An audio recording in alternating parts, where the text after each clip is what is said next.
آج انشاءاللہ عزیز جو ٹاپک، جو موضوع، جو لیکچر کا عنوان ہوگا وہ ہمارا ہوگا دجال کا خروج، اور یہ علامت قیامت کی پہلی بڑی نشانی جو ہم لینے والے۔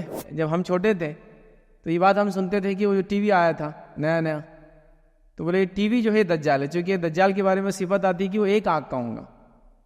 حالانکہ کتاب اور سنت کے اندر یا قرآن سنت کے اندر اگر آپ دیکھیں اس کی تفصیلات تو اتنا واضح طور سے ہے کہ یہ ایک انسان ہے، آدم کی اولاد سے ہے۔ علامت قیامت بتانے کا جو مقصد تھا، یاد رکھیے، اللہ کے رسول صلی اللہ علیہ وسلم کو اللہ رب العزت کا اپنی کتاب میں اور نبی اکرم صلی اللہ علیہ وسلم احادیث میں یہ تھا کہ امت کو موقع ملے توبہ کا، امت جان لے کہ ہم کس طرف بڑھ رہے ہیں اور امت اپنی اصلاح کرے، یہ مقصد تھا۔ یاد رکھیے، یہ آدم علیہ السلام کے سے لے کر قیامت کے قائم ہونے تک یہ سب سے بڑا فتنہ رہنے والا، یاد رکھیے۔ آدم علیہ السلام کی تخلیق سے لے کر قیامت تک دجال سے بڑی کوئی مخلوق، یا ایک روایت میں ہے کہ دجال سے بڑی کوئی مصیبت نہیں آئی ہے۔ میں تمہیں اس سے ڈرا رہا ہوں، ہر نبی نے اس سے ڈرایا، اور اللہ کے رسول نے حدیث میں فرمایا، لیکن میں تم کو ایک خاص چیز بولنے والا جو اس سے پہلے کسی نبی نے نہیں بولی، مطلب ان پر ہی وحی نہیں کی گئی تھی، وہ یہ ہے کہ دجال کانا ہے، وہ ایک آنکھ والا ہے۔ دجال کا تذکرہ اللہ رب العزت نے اس لیے اپنی کتاب میں نہیں کیا کہ جو لوگ اس کے نبی پر ایمان لائیں گے اور اس کی بات کو مانیں گے حدیث کی شکل میں، وہی اس سے بچ پائیں گے، دوسرے لوگ نہیں بچ پائیں گے۔ دجال کا خاتمہ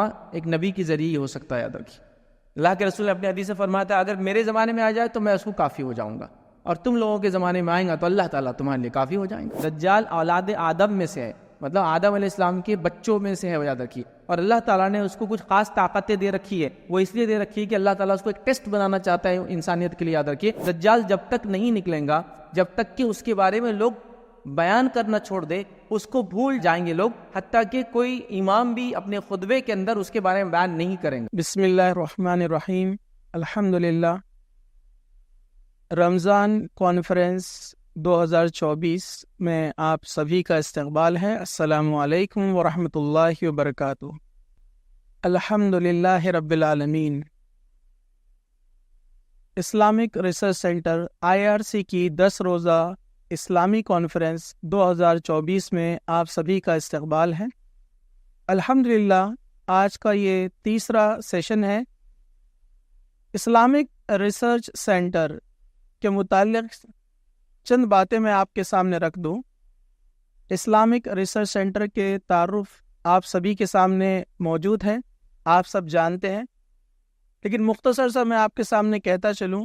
اسلامک ریسرچ سینٹر کا جو قیام ہے یہ سن 2001 میں عمل میں آیا ہے، جس کے صدر اور بانی جناب ایڈوکیٹ فیض سید صاحب ہیں، جنہیں الحمدللہ پچھلے 2 دن سے آپ لوگ جو ہے سنتے آ رہے ہیں۔ اسلامک ریسرچ سینٹر کی جو کارکردگی ہے، جن شعبوں میں IRC کام کرتی ہے، میجر جو 3 فیلڈز ہے جس میں کام کیا جاتا ہے، جس میں ایک ہے دعوتی اور اصلاحی شعبہ۔ الحمدللہ اسلامک ریسرچ سینٹر پچھلے 23 سال سے قرآن اور حدیث کا پیغام مسلمانوں اور غیر مسلمانوں میں پہنچاتی آ رہی ہے۔ الحمدللہ یہ اللہ تعالیٰ کا بہت بڑا فضل و کرم ہے۔ اسی کے زیر جو ہے تحت IRC کا ایک چینل ہے، IRC TV اس نام سے YouTube پر، جس کے 4 ملین سے زیادہ سبسکرائبر ہیں اور ہنڈریڈز آف کروڑ سے زیادہ اس کے ویوز ہیں۔ الحمدللہ یہ اللہ تعالیٰ کی مدد کے بغیر ناممکن چیز ہے، اور اسی کے ذریعے دنیا کے کونے کونے میں قرآن اور حدیث کا پیغام IRC کے ذریعے، اس چینل کے ذریعے پہنچ رہا ہے۔ الحمدللہ اس کے علاوہ شہر میں جو ہے ہفتے واری دروس، اور اسی طرح اس شہر اور اس اسٹیٹ اور اس ملک، ایون بین الاقوامی جو پروگرامز ہوتے ہیں، اس میں ایڈوکیٹ فیض سید صاحب کو مدعو کیا جاتا ہے تاکہ وہ قرآن اور حدیث کی روشنی میں مختلف شعبوں میں مختلف لوگوں کی رہنمائی کر سکے۔ الحمدللہ یہ اللہ تعالیٰ کا بہت بڑا فضل ہے۔ اسی طرح جو دوسرا شعبہ IRC کا ہے، اس کا تعلق ایجوکیشن سے ہے۔ ایجوکیشن فیلڈ میں اسلامک ریسرچ سینٹر وقتاً فوقتاً پروگرامز منعقد کرتے رہتا ہے۔ اسی طرح بہت سارے انسٹیٹیوشنز میں آپ کو مدعو کیا جاتا ہے کہ کس طرح سے بچوں کی تربیت، اساتذہ کی تربیت یا پیرنٹنگ، الحمدللہ اس پر فیض بھائی کے، ایڈوکیٹ فیض سید صاحب کے بہت سارے لیکچرز موجود ہیں، اور کئی سینکڑوں لیکچرز آپ نے اس کے اوپر دیے ہیں الحمدللہ۔ تیسرا جو شعبہ اسلامک ریسرچ سینٹر میں خصوصی طور پر توجہ دی جاتی ہے وہ ہے medical field. Islamic research centre کے اس شہر اورنگ آباد میں 7 کلینک ہے جو شہر کے مختلف علاقوں میں چلائے جاتے ہیں۔ اگر آپ اسے معلوم کرنا چاہتے ہیں، آپ گوگل میپ میں صرف IRC ڈالیے آپ اپنے اورنگ آباد کے اطراف میں، اور اورنگ آباد میں IRC کے جتنے آفیسز ہیں، جتنے کلینکس ہیں، جتنے ہاسپٹلس چلتے ہیں، یہ تمام معلومات آپ کو وہاں پر مل جائیں گی۔ الحمدللہ اسلامک ریسرچ سینٹر کا ایک سپر اسپیشلٹی ہاسپٹل بھی ہے جو گیلیکسی IRC ہاسپٹل نام سے روشن گیٹ میں جو ہے موجود ہے۔ آپ اس کو بھی جو ہے معلومات وہاں پر جا کر لے سکتے ہیں۔ الحمدللہ اس کے علاوہ بہت سارے دیگر شعبوں میں، سوشل ورک میں اسلامک ریسرچ سینٹر ایکٹیو رہتا ہے۔ الحمدللہ اسلامک ریسرچ سینٹر کے جو صدر اور بانی ہے جناب ایڈوکیٹ فیض سید صاحب، ان کا مختصر سا تعارف میں آپ سبھی کے سامنے رکھ دوں۔ جناب ایڈوکیٹ فیض سید صاحب تعلیمی لیاقت کے اعتبار سے آپ نے BSc کمپیوٹر، پھر MCA master in computer application, اس کے بعد BGL LLB آپ نے مکمل کیا، اس کے بعد آپ نے MA اسلامک اسٹڈیز کی ڈگری حاصل کی۔ الحمدللہ سن 2001 سے لے کر اب تک آپ جو ہے دعوتی اور اصلاحی خدمات میں اپنا وقت صرف کرتے ہیں۔ الحمدللہ پیشے سے آپ ایک تاجر ہیں، لیکن آپ کا سارا وقت دعوتی سرگرمیوں میں لگا رہتا ہے۔ اب آج کا جو عنوان ہے اس کے تعلق سے میں آپ کو بتا دوں، آج کا جو ہمارا عنوان ہے آج کے اس تیسرے سیشن کا، اس کانفرنس کا، دجال کا خروج۔ ہم جانتے ہیں ہمارے معاشرے کے اندر دجال کے تعلق سے بہت ساری غلط فہمیاں ہیں۔ جیسے کچھ لوگ ہیں جو ٹی وی کو دجال کہتے ہیں، کچھ لوگ کہتے ہیں افریقہ میں ایک بچہ پیدا ہوا، اس کی ایک آنکھ تھی، جینیٹیکل پرابلم تھا، لوگوں نے اسے دجال کہہ دیا، اور الغرض بہت سارے عجیب و غریب عقیدے ہم نے جو ہے اس کے تعلق سے پال لیے، جبکہ یہ بہت اہم ہے، یہ ہمارے عقیدے کا حصہ ہے کہ ہمیں معلوم ہونا چاہیے کہ دجال کون ہے۔ انشاءاللہ تعالی اسی کے تحت آج جو ہے قرآن اور حدیث کی روشنی میں آپ کے سامنے جناب ایڈوکیٹ فیض سید صاحب تفصیلاً آپ کے سامنے بات پیش کریں گے کہ دجال کون ہے، وہ کہاں ہے، اور اس کا کہاں سے شروعات ہوئی، اس کا خاتمہ کیا ہوگا۔ میں زیادہ وقت نہ لیتے ہوئے جناب ایڈوکیٹ فیض سید صاحب کو دعوت دیتا ہوں کہ وہ یہاں پر آئے اور دجال کا خروج اس عنوان پر روشنی ڈالے۔ جزاک اللہ۔ بسم اللہ الرحمن الرحیم، الحمدللہ رب العالمین، والصلاة والسلام علی رسولہ الکریم وعلی آلہ وصحبہ اجمعین۔ رب اشرح لی صدری ویسر لی امری واحلل عقدۃ من لسانی یفقہوا قولی، اما بعد۔ تمام تعریفیں اس اللہ عز و جل کے لیے لائق و زیبا ہے جو تمام جہانوں کا بنانے والا اور اسے پالنے والا ہے، اور درود و سلام اس کے آخری نبی محمد صلی اللہ علیہ وسلم پر۔ میں آپ سب کا استقبال اسلامی طرز سے کرتا ہوں۔ السلام علیکم ورحمۃ اللہ وبرکاتہ۔ الحمدللہ ہم تمام یہاں اس 10 روزہ کانفرنس کے 3rd سیشن میں جمع ہوئے، اور جیسا کہ آپ تمام کے سامنے اعلان کیا گیا تھا کہ آج انشاءاللہ عزیز جو ٹاپک، جو موضوع، جو لیکچر کا عنوان ہوگا وہ ہمارا ہوگا دجال کا خروج، اور یہ علامت قیامت کی پہلی بڑی نشانی جو ہم لینے والے ہیں، اور علامت قیامت کے اندر جو ہم نے سیریز شروع کی اس کا 2nd پارٹ ہے۔ یاد رکھیں پہلی کڑی میں ہم نے جو ہے امام مہدی کے ظہور کے تعلق سے بات لی تھی، اور میں نے یہ بات رکھی تھی کہ جب تک یہ کڑی سمجھ میں نہیں آئیں گی تو دوسری کڑیاں چونکہ اس کے ساتھ لوپ ہے، ایک کے پیچھے ایک چلنے والی ہے، تو لہٰذا وہ کوئی بڑی علامت تو نہیں تھی، لیکن بڑی علامتیں امام مہدی کے دور سے شروع ہونے والی تھی، تو ہم نے ان کا زمانہ، ان کا دور دیکھا، اور لینے کا مقصد یہ بھی تھا کہ ان کے تعلق سے بڑی غلط فہمیاں پائی جاتی ہیں۔ ویسے علامت قیامت کے تعلق سے جتنے ٹاپکس آئیں گے سب کے تعلق سے بہت زیادہ مسکنسیپشن ہے۔ جیسے کہ تقریر سے پہلے جب انٹروڈکشن دیا گیا تو آپ کے سامنے بات آئی کہ دجال کے تعلق سے بھی ایسی کئی باتیں ہیں، جس میں سے خاص طور سے جب ہم چھوٹے تھے تو یہ بات ہم سنتے تھے کہ وہ جو ٹی وی آیا تھا نیا تو بولے ٹی وی جو ہے دجال ہے، چونکہ دجال کے بارے میں صفت آتی کہ وہ ایک آنکھ کا ہوگا۔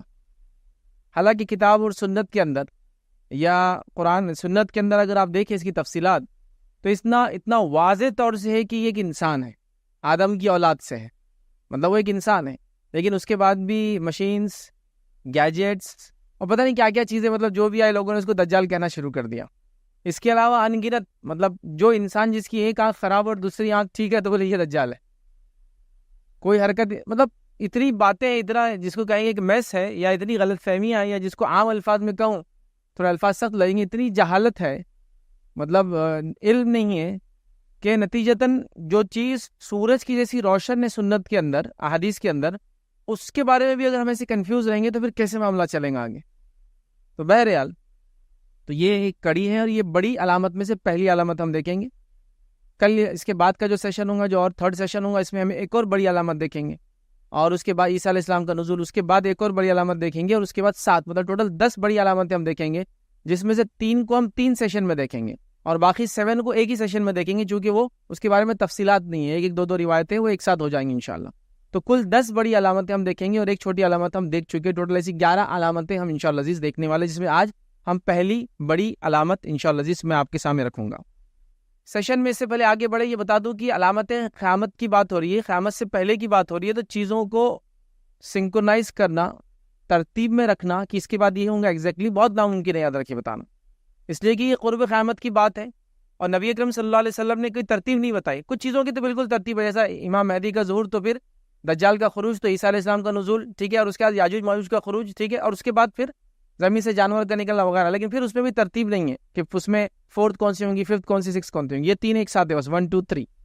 اس کے ساتھ ساتھ ان علامتوں کے ساتھ ساتھ چھوٹی علامتیں بھی چلتی رہیں گی، یاد رکھیے، جو پہلے سے ہو رہی ہیں، زلزلوں کا آنا، جھوٹ کا عام بولا جانا، زنا کا عام ہونا، فلاں، وہ سب چلتی رہیں گی، ٹھیک ہے، وہ بھی اس کے ساتھ چلتی رہیں گی، بڑی علامتیں بھی اس کے ساتھ ظاہر ہوں گی، ٹھیک. اسی کے ساتھ ساتھ میں نے اس چیز کا خاص خیال رکھا ان لیکچرز کے اندر کہ میں چیزوں کو اور ایگزیجریٹ کر کے آپ کے سامنے نہ پریزنٹ کروں کہ مطلب یہ ہوا تو دیکھو یہ ابھی ہو رہا ہے، فلاں ہوا تو دیکھو ابھی فلاں ہو رہا ہے. حالانکہ علاقوں اور زمین کے نام آ رہے ہیں ہر جگہ، جیسا کہ ہم نے امام مہدی کے جو ہے ظہور کے اندر یہ بات دیکھی تھی کہ شام کا غلہ بند کر دیا جائے گا، ہے نا، یہ بات آئی تھی. اسی طرح آیا کہ عراق کا غلہ بند کر دیا جائے گا، اس کا دینار بند کر دیا جائے گا، اس کا روپیہ پیسہ بند کر دیا جائے گا. میں چاہوں تو آپ کو یہاں بہت اوور ایگزیجریٹ کر سکتا ہوں، دیکھو عراق پہ فلاں ہے، فلاں یہ حکومت فلاں ہے، شام کا بھی وہ حال ہے، سیریا کا حال دیکھیے کیا ہے، جو ہے فلسطین کا حال کیا ہے. لیکن میرا مقصد وہ نہیں ہے، کیونکہ وہ زمانہ نہیں ہے. جن لوگوں نے اوور ایگزیجریٹ کر کے ان علامتوں کو بتایا کہ یہ وقت وہی ہے جو ابھی چل رہا ہے، ان میں سے وہ لوگ تھے اکثر جو یہ کہتے تھے کہ دنیا صرف 1500 سال چلنے والی ہے، تو لہٰذا ابھی 1445 ہجری چل رہا ہے، ابھی بچے ہوئے صرف 65 ایئرس ہے.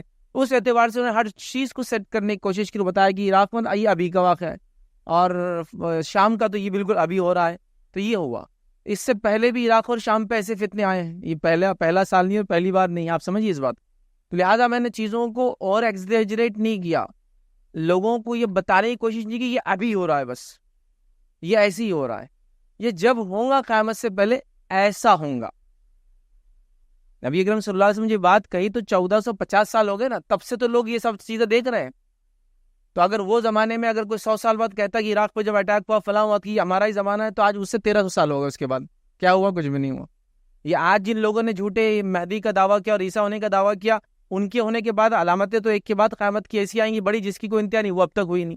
تو مقصد یہ تھا کہ سچ اور جھوٹ کو الگ کرنا، ایکچوئل نالج کا ہے آپ کو دینا، چیزوں کو جس کو ہم کہیں گے ایموشنل سے زیادہ پریکٹیکلی جو صحیح باتیں رکھنے کی کوشش کرنا، یہ اصل اس لیکچر کا مقصد ہے. تو لہٰذا یہ ایکسپیکٹ آپ مت کیجئے کہ میں فلاں چیز کہہ رہا ہوں تو اس کا مطلب فلاں ہے، اور میں بھی انشاءاللہ کسی چیز کو پن پوائنٹ نہیں کروں گا، یہ ایسی ہے. جو جنرل باتیں بتائی جا رہی ہیں ان جنرل باتوں کو رکھ رہا ہوں، جب ہونا ہوں گی علامتیں ہو جائیں گی اور ہم لوگ اس کو جو وٹنس کر لیں گے، اور جو لوگ اس زمانے میں رہیں گے اس کو وٹنس کریں گے. نبی اکرم صلی اللہ علیہ وسلم نے بتا دیا. علامت قیامت بتانے کا جو مقصد تھا، یاد رکھیے، اللہ کے رسول صلی اللہ علیہ وسلم کو اللہ رب العزت کا اپنی کتاب میں اور نبی اکرم صلی اللہ علیہ وسلم احادیث میں یہ تھا کہ امت کو موقع ملے توبہ کا، امت جان لے کہ ہم کس طرف بڑھ رہے ہیں، اور امت اپنی اصلاح کرے. یہ مقصد تھا، یاد رکھیے. اسی مقصد کے تحت میں بھی آپ کے سامنے باتیں رکھوں گا. تو آئیے جو 10 بڑی علامتیں ہیں آج میں آپ کے سامنے خالی بیان کر دیتا ہوں، اور آنے والے دن میں ہم دیکھیں گے. آج اس میں سے ایک دیکھیں گے. بڑی علامتوں میں سے پہلی علامت یاد رکھیں، خروج دجال، جو آج ہوگا، دجال کا خروج. اس کے بعد دوسری علامت بڑی ہے نزول عیسیٰ علیہ السلام کا نزول. تیسری بڑی علامت ہے یاجوج اور ماجوج کا خروج. اس کے بعد چوتھی، پانچویں، چھٹی ایک ہی علامت یاد رکھے، نبی اکرم صلی اللہ علیہ وسلم نے فرمایا کہ خسف ہوگا، زمین دھسیں گی مشرق اور مغرب اور عرب کے علاقے کے اندر. یہ 3 ہے، مطلب 4، 5 اور 6. اس کے بعد حدیث میں آتا ہے دھواں نکلیں گا، جو کہ 7ویں بڑی علامت یاد رکھے، جو انسانیت کو جو ہے ایک دھواں ایک قسم کا نکلیں گا، لوگ دیکھ لیں گے اور بچا لیں گے، قیامت قریب ہے. اس کے بعد 8واں ہوگا، یاد رکھے، زمین سے ایک جانور نکلیں گا، ٹھیک ہے، اور وہ مومن اور کافر کا فرق کر دیں گا. 9ویں علامت ہوں گی سورج کا مغرب سے طلوع ہونا، مطلب جو اس کا روٹین ہے اس سے ہٹ کر وہ جو نکلیں گے، یاد رکھیں مغرب میں ڈوبتا ہے وہ الٹے ڈائریکشن سے نکلیں گا. اور 10ویں آخری ایک ایسی آگ جو لوگوں کو مقام محشر پہ لے جا کر جمع کر دیں گے. ٹھیک ہے, تو آج پہلی علامت میں آپ کے سامنے رکھوں گا دجال کا خروج. انشاءاللہ عزیز ہم دیکھیں گے, جو کہ بڑی علامت بھی ہے اور جو کہ بہت بڑی علامت ہے اپنے آپ میں. اور یہ دجال ایک ایسا فتنہ ہے جو انسانیت نے اس سے پہلے کبھی نہیں دیکھا ہوگا. مطلب آدم علیہ السلام کی اولاد میں, یہ آدم علیہ السلام کے سے لے کر قیامت کے قائم ہونے تک یہ سب سے بڑا فتنہ رہنے والا, یاد رکھیے. ٹھیک ہے, تو لہٰذا اس فتنے کی ہم بات کر رہے ہیں. نبی اکرم صلی اللہ علیہ وسلم احادیث میں بہت ڈیٹیل میں اس کو سمجھایا. یقیناً وہ پوری احادیث میں آپ سامنے رکھ نہیں سکتا, وقت اتنا نہیں ہے ہمارے پاس, لیکن جتنی بھی رکھوں گا اس سے آپ سمجھ جائیں گے یار کتنی واضح علامتیں ہیں. پھر لوگ کیسے غفلت میں آتے ہیں, کیسے مان رہے کوئی مہدی آ گیا, کیسے مان رہے کوئی عیسیٰ آ گیا, کیسے مان رہے فلاں ہو گیا, کیسے کہہ رہے کہ مشین ہو سکتا ہے دجال. اتنی واضح وضاحت کے ساتھ, کلیئریفیکیشن کے ساتھ, ایک کے بعد ایک کڑیاں اور ساری چیزیں ترتیب میں بتائی جا رہی ہے. اس کو سمجھنے کی بہرحال ہم کو ضرورت ہے. تو آئیے آگے ہم بڑھتے ہیں. صحیح مسلم کی روایت ہے, نبی اکرم صلی اللہ علیہ وسلم فرمایا جب تک تم 10 نشانیاں نہ دیکھ لو قیامت قائم نہیں ہوں گی. 10 نشانیاں کیا ہے میں آپ کو بتا چکا. اب آئیے دجال کے تعلق سے نبی اکرم صلی اللہ علیہ وسلم فرماتے ہیں, صحیح مسلم کی روایت آپ نے فرمایا کہ آدم علیہ السلام کی تخلیق سے لے کر قیامت تک دجال سے بڑی کوئی مخلوق, یا ایک روایت میں ہے کہ دجال سے بڑی کوئی مصیبت نہیں آئی ہے. مطلب آدم علیہ السلام صلوات و سلام جب سے دنیا میں آئے تب سے لے کر قیامت تک اس سے بڑا کوئی فتنہ نہیں ہے. مطلب یہ سب سے بڑا فتنہ ہے, اور یہ اتنا بڑا فتنہ ہے کہ اللہ کے رسول صلی اللہ علیہ وسلم نے فرمایا کہ نوح علیہ الصلوۃ والسلام نے بھی اپنی قوم کو اس سے ڈرایا ہے. کس نے ڈرایا ہے؟ نوح علیہ الصلوۃ والسلام, جو پہلے رسول ہے, یاد رکھے, جو انسانیت کی طرف بھیجے گئے, انہوں نے بھی اپنی قوم کو ڈرایا کہ آنے والا, یاد رکھیے.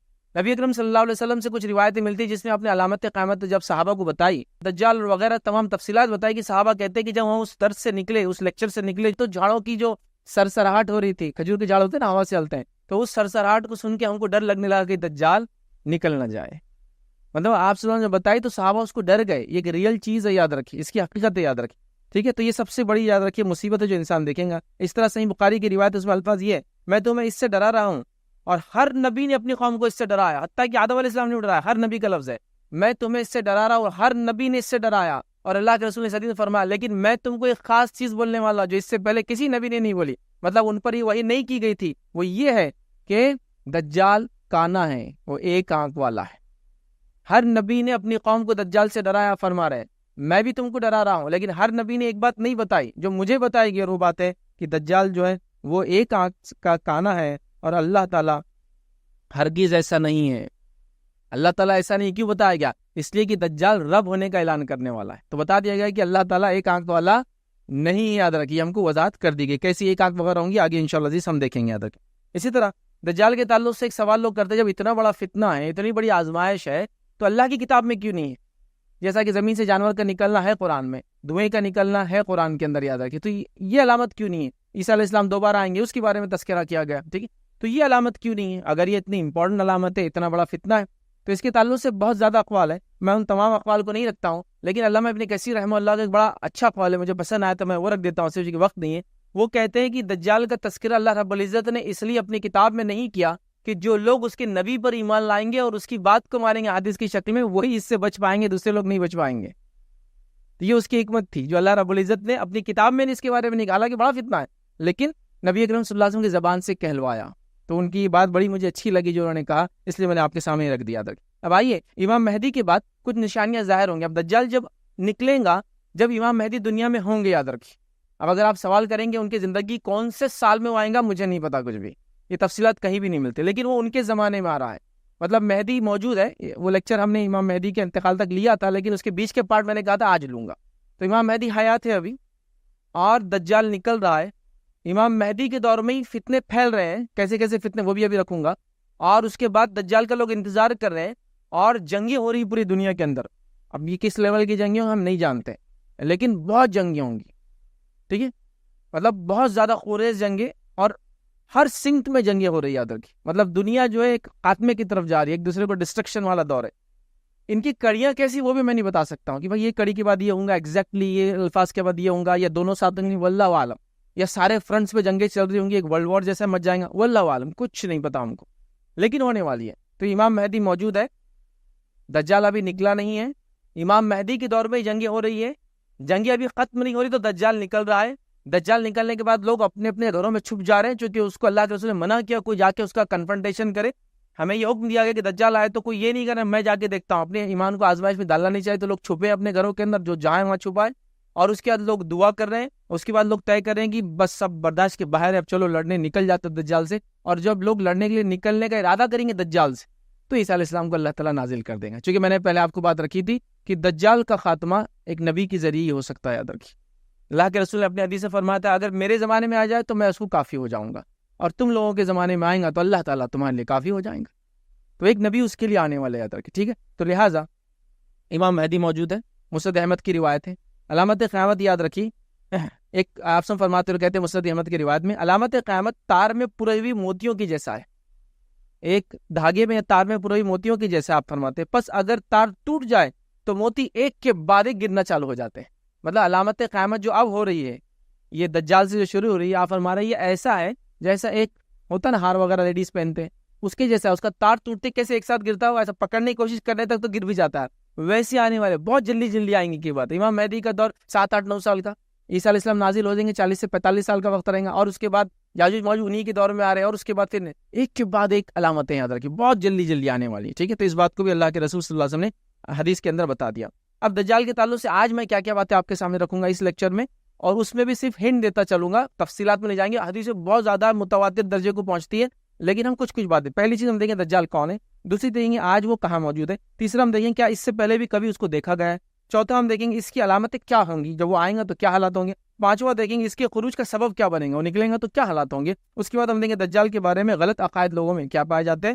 یہ چند باتیں انشاءاللہ آج میں آپ کے سامنے رکھنے کی کوشش کروں گا. تو آئیے پہلے دجال کون ہے یہاں سے ہم بات کو چالو کرتے ہیں. تو پہلی چیز دجال اور جو ہے اولاد آدم میں سے ایک شخص ہے جسے اللہ تعالیٰ نے کچھ اسپیشل طاقتیں اپنی طرف سے دے رکھی ہے، اور ایسی طاقتیں جو اس سے پہلے انسانیت میں کسی کو نہیں دی تھی تاکہ انسانیت کو آزمائیں.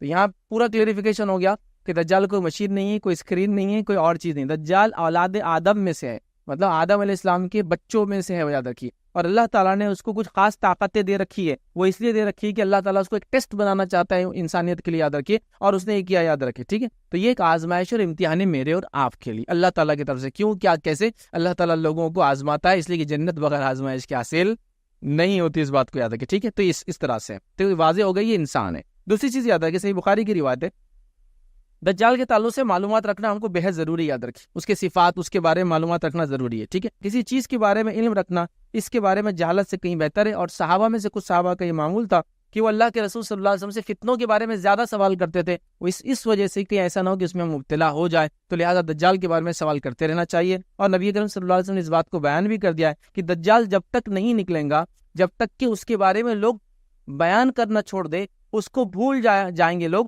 حتیٰ کہ کوئی امام بھی اپنے خطبے کے اندر اس کے بارے میں بیان نہیں کریں گا، تب وہ نکلنے والا ہے.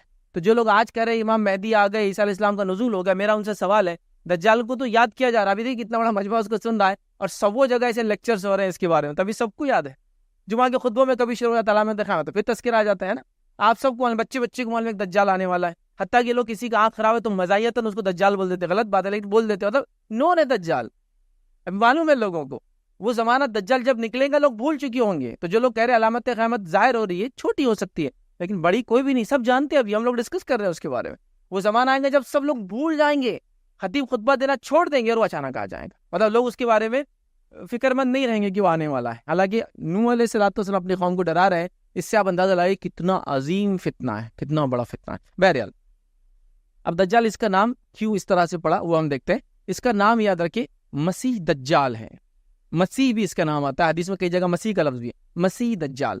آپ کہیں گے عیسیٰ علیہ السلام کو بھی تو مسیح کہا جاتا ہے، دونوں میں فرق ہوتا ہے. یاد رکھیں عیسیٰ علیہ السلام کو مسیح کہے جانے کے جو وجوہات میں سے ایک وجہ ہے، وہ لوگوں کو ہاتھ پھیرتے تھے اور اس سے لوگوں کو شفا مل جاتی تھی، تو اس کو مسح بولتے، وہ رب کرنے کو، جیسے ہم بولتے سر کا مسح، اسی سے لفظ مسیح آتا ہے. وہ ہاتھ پھیرتے تھے، بیماریاں دور ہو جاتی، وہ ان کو اس لیے. لیکن مسیح کا اور ایک معنی ہے، مسیح کا ایک معنی ہے ایک آنکھ سے جو کانا ہوتا ہے اس کو مسیح کہتے ہیں. مطلب دوسری آنکھ مس ہو گئی، مس مطلب مٹ گئی، مس مٹنے کو بھی کہتے ہیں نا، مس ہو گئی اس کی صورت بولتے ہیں نا، مسا کی ہے، تو اس سینس میں وہ مٹی ہوئی ایک آنکھ ہوں گی. ٹھیک ہے، اس وجہ سے اس کو مسیح کہا گیا. دوسرا یاد رکھیں بہت زیادہ جھوٹ بولنے والے کو بھی کہتے ہیں. یاد رکھیں ٹھیک ہے. اسی طرح جو ہے بہت زیادہ سفر کرنے والے کو مسیح کہتے ہیں، بہت سفر کرنے والا. تو دجال بہت سفر کریں گا، 40 days تک ٹریول کریں گا اور دنیا کا ہر شہر جائیں گا، ایوری سٹی میں داخل ہوں گا سوا مکہ مدینہ چھوڑ کر. آگے تفصیلات آئیں گے. تو سفر بھی کریں گے، اس لیے اس کو مسیح دجال کہتے ہیں. ٹھیک ہے. تو مسیح آنے والا ہے یہ یہودیوں کو پتا تھا، جیسا میں نے اس سے پہلے کہا تھا یہود بھی ایک مسیح کے انتظار میں. مسئلہ یہ ہوا کہ یہود کو جو مسیح دیے گئے تھے وہ عیسیٰ علیہ الصلوۃ والسلام تھے، انہوں نے ان کا تو انکار کیا نعوذ باللہ. اتنے الزامات لگا ان کی والدہ پہ کہ حتیٰ کہ ان کو سولی چڑھانے پر انہی کی جس کو کہتے ہیں غیبتیں اور انہی کی چغلیاں اور ان کی مخبریوں کا نتیجہ تھا. یاد رکھیں اللہ نے ان کو اٹھا لیا. بہرحال اب وہ جس مسیح کا انتظار کر رہے ہیں وہ ایکچولی مسیح عیسیٰ نہیں ہے، وہ دجال کا انتظار کر رہے ہیں ایکچولی. اب تو وہ قوم بھی اس کا انتظار کر رہی ہے، یاد رکھیں، مسیح کے نام سے. لیکن وہ اب غلط مسیح اینٹائی کرائسٹ کے پیچھے پڑے. کرائسٹ آگے چلے گیا تھا، عیسیٰ علیہ السلام چلے گئے جو مسیح ان کو دے. اب یہ جو ہے اس کے چکر میں پڑے کہ اب ان کا آخری مسیح آنے والا ہے. اور مسلمانوں میں کئی فرقوں کے عقیدے کی مسیح آنے والا، آخری امام آنے والا وغیرہ وغیرہ، یاد رکھیں. بہرحال تو اب دجال یاد رکھیے اس کو، اس لیے اس کو مسیح دجال کہتا ہے. اور دجل کہتے ہیں، یاد رکھیے، بہت زیادہ جھوٹ بولنے والے کو دجال بولتے ہیں. بہت جھوٹ، مطلب اتنا جھوٹ کی جس کی کوئی ملاوٹ نہیں. یہ جھوٹ بھی بولنے والا، یہ تو آزمائش ہے، تو لہٰذا اس کو مسیح دجال، مطلب ایک آنکھ سے کانا، جھوٹا، یا اس کو بہت زیادہ سفر کرنے والا، جھوٹا. ٹھیک ہے، تو یہ فتنہ ہے، یاد رکھیے، انسانیت کے لیے سب سے بڑا. اب یاد رکھیے دجال کا دعویٰ کیا ہوگا، وہ کیا دعویٰ کریں گا. دجال کا دعویٰ یاد رکھیے تو نبوت کا دعویٰ کریں گا، اور اس کے بعد اس کا اصل دعویٰ رہے گا رب العالمین ہونے کا. نعوذ باللہ، وہ اپنے آپ کو رب ڈکلیئر کریں گا، خدا ڈکلیئر کریں گا، الہ ڈکلیئر کریں گا. ٹھیک ہے، تو لہٰذا اس کا دعویٰ ہوگا کہ وہ رب العالمین ہے، مطلب نعوذ باللہ وہ اللہ تعالیٰ، یہ اس کا دعویٰ ہوگا. یاد رکھیں. ٹھیک ہے، اب یاد رکھیے مہدی کا دور شروع ہو چکا ہے. ٹھیک ہے، اور مہدی کا دور چل رہا ہے. تو کیا علامتیں ہوں گی جب دجال نکلیں گا، وہ علامتیں اب میں آپ کے سامنے رکھ رہا ہوں. اور یہ علامتیں جب ہو رہی ہے جب مہدی موجود ہے، امام مہدی دنیا میں، اب علامتیں آ رہی ہے، دجال نکلنے والا ہے. تو جس کو کہیں گے پری دجال کیا ایونٹس ہو رہے ہیں، بیک گراؤنڈ میں کیا ہو رہا ہے. پھر میں کہوں گا جو میں باتیں آپ کے سامنے رکھوں گا، میں کسی بات کو پن پوائنٹ نہیں کروں گا، ہاں دیکھو آج یہ ہو رہا تو یہ جب ہو جائیں گا تو جو لوگ زندہ ہوں گے وہ دیکھ لیں گے. میں خواہ کے چیزوں کو ایسے بتا کر نہ اپنے آپ کو گمراہ ثابت کرنا چاہوں گا کہ یہ بول کر کہ چیز تو ہوئی نہیں. لوگ بولیں گے فیض بھائی تھے مر گئے، اب تک کوئی علامت نہیں ہے، ایسا بتایا تھے انہوں نے ہم کو کہ بس اب کل ہی قیامت آنے والی، نہیں ہوں گا ویسے. ٹھیک ہے، تو لہٰذا ہم اس کو جیوں کا تو بات حدیث کی شکل میں آپ کو رکھنے کی میں کوشش کروں گا. اب صحیح مسلم کی روایت ہے، دجال سے پہلے امام مہدی موجود ہے، دجال آنے والا ہے، اس سے پہلے کے حالات. اب اس سے پہلے کے حالات میں صحیح مسلم کی روایت میں الفاظ ہے، تم جو ہے جزیرہ عرب میں جنگ کرو گے، مڈل ایسٹ میں جنگ ہوں گی، جزیرہ عرب میں تم جنگ کرو گے، اللہ تعالیٰ اسے فتح کر دیں گا. اب یہ کون جنگ کر رہا ہے؟ امام مہدی کر رہے ہیں. کس کے ساتھ کر رہے ہیں؟ وہ لشکر جس نے ان کو سپورٹ کیا، جو ایسٹ سے مشرق سے لوگ آئے تھے، خراسان سے جو لوگ آئے تھے، اور اس کے ساتھ وہ لوگ جنہوں نے کہتے بیعت کیے تھے، وہ لوگ جو عراق سے تھے، وہ لوگ جو شام سے تھے، وہ ہم دیکھ چکے. تو اب یہ لوگ لڑ رہے، چونکہ لوگ ان کا انکار کر رہے ہیں، یا لوگ فتنے مبتلا، یا لوگ شرنگیزی کر رہے ہیں، یا لوگ حق کے خلاف کر رہے ہیں، تو وہ جنگ لڑیں گے سب سے پہلے مڈل ایسٹ میں.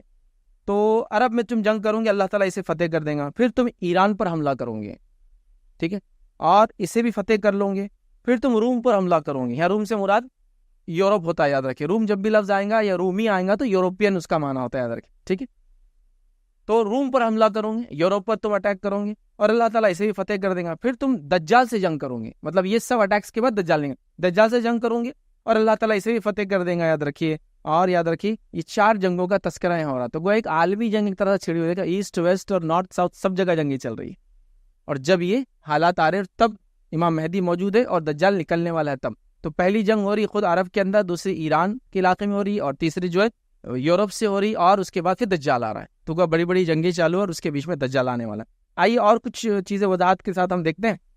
نبی اکرم صلی اللہ علیہ وسلم ایک روایت کے اندر بیت المقدس کی جو آباد ہونے سے مدینے کی بربادی شروع ہونے والی ہے. بیت المقدس آباد ہو جائیں گا، اس کا مطلب امام مہدی جب آئیں گے تو آباد نہیں رہیں گا، وہ یہ آئیں گے پھر اس کو آباد کریں گے تو آباد ہو جائیں گا، اور مدینے کی بربادی شروع ہو جائیں گے. مطلب مدینہ پھر ختم ہو جائیں گا. کس لیول تک؟ ہم پچھلی بار دیکھ چکے تھے کہ آبادیاں ختم ہو جائیں گی، سب ویران ہو جائیں گے، حتیٰ کہ حدیث الفاظ ہے بھیڑیے اور اس قسم کے جانور ہوتے ہیں نا، وہ سب مسجد نبوی میں آ کے رہیں گے. ایسا کیوں ہوگا واللہ عالم. بہرحال تو مدینے کی بربادی شروع ہو جائیں گی.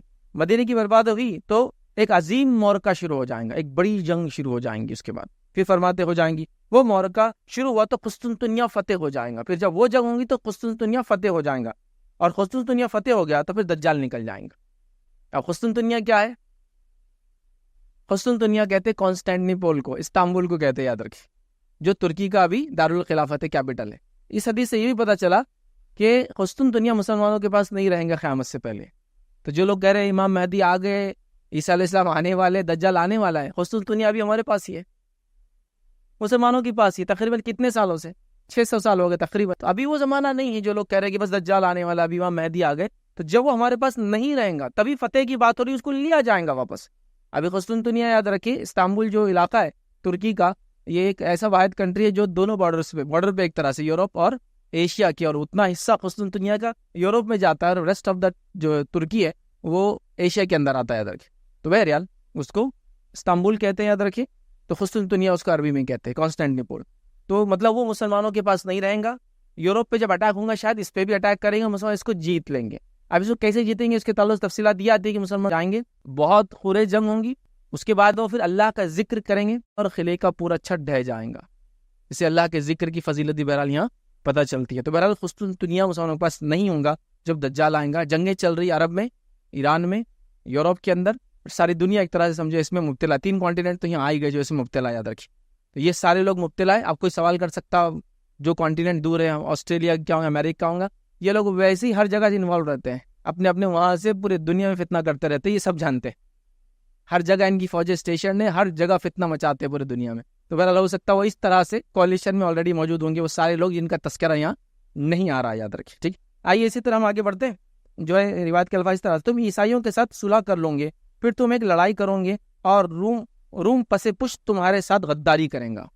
تم یوروپین سے مل جاؤ گے، مطلب عیسائیوں سے معاہدہ کرو گے. کیوں معاہدہ کرو گے؟ عیسائیوں سے معاہدے کا معنی یہ ہے کہ کوئی تھرڈ پارٹی سے لڑنا ہے. ابھی تھرڈ فرنٹ ہوگا، کوئی کون سا فرنٹ ہوگا نہیں پتا، لیکن یہاں اسپیسیفک ورڈ ہے تم عیسائیوں سے معاہدہ کرو گے. مطلب وہ جو تھرڈ فرنٹ ہے وہ عیسائی نہیں ہے اور وہ مسلم بھی نہیں ہے، ایتھیسٹ یا کوئی دوسرے مذہب کو ماننے والا یا جیو یا کوئی بھی ہو سکتا ہے. تو تھرڈ فرنٹ سے لڑنے کے لیے 2 لوگ معاہدہ کر لیں گے. تو آپ فرما رہے ہیں کہ دونوں معاہدہ کریں گے، لیکن جو رومی کیا کریں گے؟ معاہدے کو توڑ دیں گے. باتیں مطلب جو بھی ڈیل ہوں گی کہ ہم دونوں مل کر کیسے لڑیں گے، بعد میں وہ معاہدہ توڑ دیں گے. کیسے توڑیں گے؟ حدیث میں، دوسری حدیث میں آئیں گا. تو غداری کریں گے. تم اس جنگ میں فتح یاب رہو گے، مالی غنیمت حاصل کرو گے، نقصان سے محفوظ رہو گے، پھر تم میدان جنگ میں واپس لوٹو گے، حتیٰ کہ تم اور عیسائی ایک ٹیلے والی سرسبز جگہ پر جو ہے پڑاؤ ڈالو گے. مطلب ایک اونچے مقام پہ جہاں گرینری ہے، وہاں عیسائیوں میں سے ایک شخص صلیب کو ہوا میں جو ہے بلند کرے گا، اعلان کرے گا کہ صلیب غالب آ گئی، جو کہ معاہدے کے خلاف ہوں گا. وہ کیا کریں گا؟ جیتنے کے بعد صلیب کو اٹھا کہیں گا کہ صلیب غالب آ گئی، صلیب نے جنگ جیت لی. تو یہ معاہدے کے خلاف ہوں گا. اس پر ایک مسلمان کو غصہ آئے گا اور وہ فوجی اٹھ کر اس صلیب کے ٹکڑے ٹکڑے کر دیں گا. اس واقعے سے عیسائی بگڑ جائیں گے کہ تم نے صلیب کو کیوں توڑا ہمارے، اور جنگ کے لیے جمع ہو جائیں گے. اب عیسائی جنگ کے لیے جمع، مطلب 2 لوگوں نے مل کے تھرڈ پارٹی کو شکست دی، اب دونوں میں ڈسپیوٹ ہو گیا اور عیسائی اپنے آپ کو الگ کر لیں گے. ٹھیک ہے، عیسائی بگڑ جائیں گے اور جنگ کے لیے جمع ہو جائیں گے. بعض روایت میں اس روایت کی بھی الفاظ ہے کہ جو مسلمان جو بھی اپنے ہتھیار ڈالے ہوئے ہوں گے وہ اپنے ہتھیاروں کو بہرحال سنبھال لیں گے، اور بہت سخت اور خونریز جنگ ہوں گی، یاد رکھیں. تو 2 لوگ مل کر ایک تھرڈ فرنٹ سے لڑیں گے، لیکن ایک آدمی غداری کریں گے، مطلب ایک فرنٹ غداری کریں گا، دونوں میں آپس میں جنگ ہو جائیں گے. صحیح مسلم کی روایت میں اور تفصیلات اس طرح سے کہ نبی کرم صلی اللہ علیہ وسلم فرما کہا کہ قیامت اس وقت تک قائم نہ ہوں گی جب تک کہ عیسائی عماق یا دابق، یہ سیریا کے 2 سٹیز کے نام ہے، یاد رکھیں، سیریا شام کے مقام پر پڑاؤ نہ ڈالے. عیسائیوں کا مقابلہ کرنے کے لیے مدینے سے مسلمانوں کا ایک لشکر نکلیں گا. وہ دونوں میں ڈسپیوٹ ہو گیا، کیوں تو اس نے کیا معاہدہ توڑ کے صلیب کی جیت کا ڈسپیوٹ ہوا. اب دونوں میں جنگ ہونے والی ہے. اب جنگ ہونے کا وہ بیک گراؤنڈ دیا جا رہا ہے. ڈالیں گے. عیسائیوں کا مقابلہ کرنے کے لیے مدینے سے مسلمانوں کا ایک لشکر روانہ ہوگا جو اس وقت روئے زمین پہ سب سے بہترین لوگوں کا لشکر ہوگا. پھر آگے فرمایا جب وہ دونوں لشکر ایک دوسرے کے مقابل صف آرا ہو جائیں گے، ایک دوسرے کے سامنے کھڑے ہو جائیں گے، تو عیسائی کہیں گے تم لوگ ذرا بازو ہٹ جاؤ اور پہلے ہمیں ان لوگوں سے لڑائی کر لینے دو جو تم نے گرفتار کیے تھے. مطلب ایک بیک گراؤنڈ ہے، مسلمانوں کی پہلے بھی عیسائیوں سے جھڑپیں ہو رہی تھی کہیں نہ کہیں، اور ان جھڑپوں میں ہوا یہ کہ ان کے اندر سے ہی کچھ لوگ مسلمانوں سے شکست کھا گئے، عیسائیوں سے، اور شکست کھانے کے بعد اسلام بھی قبول کر لیا انہوں نے بعد میں. پھر مطلب پہلے لڑائی ہوئی، پھر شکست ہو گئی ان کی، شکست کے بعد پریزنر آف وار بن گئے وہ، لیکن انہوں نے اسلام کو قبول کر لیا اور اب وہ مسلمان فوج میں شامل ہو گئے. یہ اس کا بیک گراؤنڈ ہے. کیوں؟ آگے کی بات سے آپ سمجھ جائیں گے. تو وہ کہیں گے عیسائی پہلے تم ہٹ جاؤ مسلمانوں کو، ان سے لڑنے دو ہم کو جو تمہارے ساتھ آئے ہیں. وہ گرفتار ہو گئے تھے، مطلب جو پریزنر آف وار تھے، لیکن اب تمہارے ساتھ ہم سے لڑنے آئے، پہلے ہم کو ان سے لڑنے دو. ٹھیک ہے، مگر مسلمان کہیں کہ نہیں، اللہ کی قسم ہم اپنے بھائیوں سے کبھی الگ نہیں ہو سکتے. مطلب وہ عیسائی مسلمان ہو چکے ہوں گے، تو یہ کیا کہیں گے مسلمان؟ نہیں، اپنے بھائیوں کو ہم کبھی بھی الگ چھوڑ نہیں سکتے، لڑنا ہے تو ہم دونوں سے تم کو ساتھ لڑنا ہوگا. لڑائی شروع ہوگی تو مسلم لشکر کا 1/3 حصہ میدان جنگ سے بھاگ جائیں گا، 1/3 جو لوگ جنگ میں آئیں گے وہ بھاگ جائیں گے. آپ صلی اللہ علیہ وسلم فرمایا یہ سب سے بدترین لوگ اور ان کی توبہ اللہ کبھی قبول نہیں کریں گا، پھر بغیر توبہ کی مر جائیں گے. پھر یہ چونکہ انہوں نے جنگ سے پیٹ پھیر لی، اور جنگ سے پیٹ پھیرنا بہت نقصان دیتا ہے. 4 لوگ یا مثال کے طور پہ 100 لوگ جنگ میں شامل ہیں اور وہ 100 میں سے 50 چلے جائے تو کیا حال ہوں گا ایک فوج کا، ہے نا؟ اس کے مورائل ڈاؤن ہو جاتے ہیں، سامنے والے کا حوصلہ بڑھ جاتا ہے. تو یہ 1/3 بھاگ جائیں گے، ان کی اللہ توبہ قبول نہیں کریں گا.